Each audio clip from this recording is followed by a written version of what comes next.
We've watched the biggest ever increase in millionaire and billionaire wealth in the history of this planet, immediately followed by a collapse in living standards of the middle class. I don't expect Elon Musk to do anything. If we massively decrease tax on the rich, people who make passive income of $200 million a year, do you think that will affect living standards of the middle class?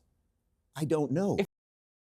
Let's watch a Piers Morgan debate where Dave Rubin gets destroyed by Gary Stevenson, who I believe is an economist or at least does really good left economic analysis as they talk about these tax cuts and wealth inequality. So be sure to like the video, be sure to subscribe if you haven't already, and we'll be back after with the very much needed context. I don't expect Elon Musk to do anything. I'm not here to talk to Elon Musk. I'm here to talk to the American public and to tell them I get paid millions of pounds a year to watch your class. So what's the answer? Give me your answer. If you're now, it can only be taxed. Let me make you the treasurer. With any of the things that Donald Trump's doing as per the economy or anything that we've seen in the last month, I don't think that they're going to work. I don't think because I am somebody who has made millions of pounds betting that growing inequality will reduce living standards, and he's cutting taxes on the rich. Listen, let me ask you a question, right? You've already accepted if we massively increase inequality, that can decrease living standards.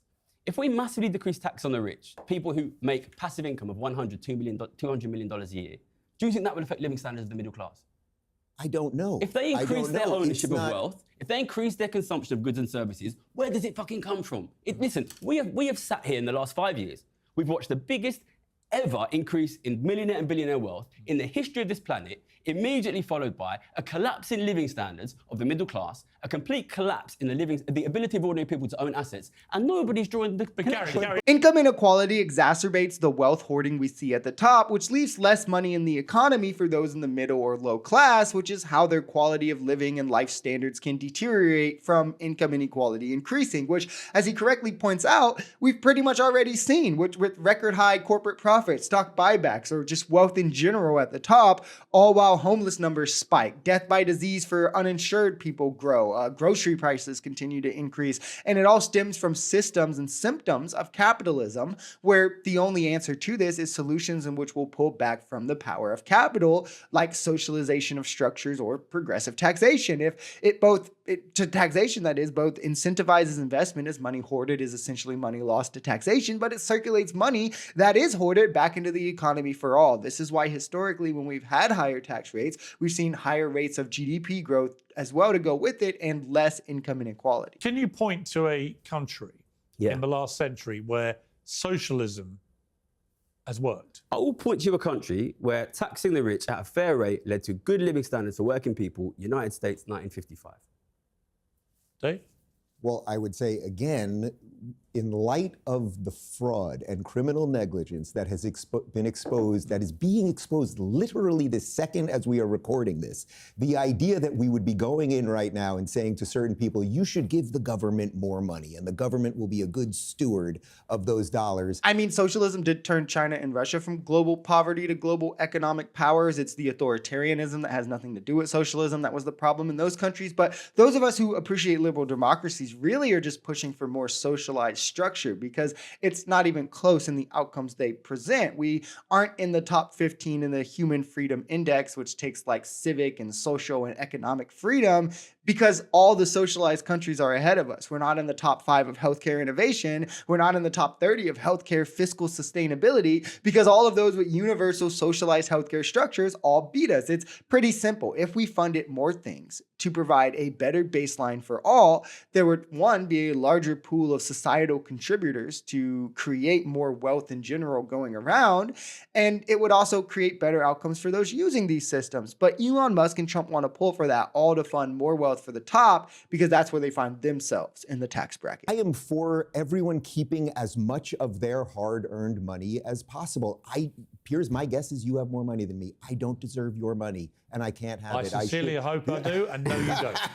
Exactly. And I don't deserve your money either. And I think that the overall concept here, which is that somehow if we can just take from these people, it's not to say that the system is perfect. I'm not trying to take from the rich. I'm not trying to take from the rich. But you just said you wanted to get us back to 1950s rates of tax. I am trying to stop the redistribution. I am trying to stop the redistribution that is happening in front of our eyes. The American middle class, the British middle class is dying. Their wealth is being sucked away and is being owned by an international super rich elite who pay no tax, while the people watching this show pay 40% 50%, while billionaires pay nothing. Exactly. The description of taxes as theft anytime it comes to the wealthy is super disingenuous. The truth is, industrialized society cannot function without taxation. This is why there is not a single country that exists without it. So when we have this conversation, it's all about what is the fair share. And when you have billion-dollar corporations like Tesla paying zero in income taxes from 2022 and in 2024 on billions of dollars in income, only paying 1.5% in billions on income in 2023, when you have countless billion-dollar corporations paying lower shares of income than everyday hardworking middle or low-class Americans do, in some instances getting money back on their tax returns on billions of dollars of profit, and billionaires have countless ways to hide their income and wealth and not be taxed on it, to where their effective rates are often far lower than everyday Americans as well. It's clear the fair share isn't being paid by those at the top, which has multiple effects. There's less wealth in the economy, meaning less opportunity for those in the middle and low class to grow their own wealth. There's less money in these social programs that provide a baseline, meaning the floor of wealth is lower, which not only provides additional cost burdens on the middle class. One example is the uninsured typically use emergency services more. The poor typically use emergency services more. The costs for emergency services are typically borne into healthcare premiums, which burdens the middle class the most. It also limits the amount of wealth available in the economy, as I touched on. And it allows things like politics to be disproportionately controlled by the top 10%, as when money gets involved, it's always unparalleled what they can put forth compared to what any everyday average American could. Socialized structures are the only way to push back against that. And that's why the Democrats need to embody them every day more and more going forward, from housing to childcare to transportation, even to campaigning. I think in some instances should be tax funded by the public. I don't think that we should be allowing corporate money to have disproportionate influence in any of these structures of necessity.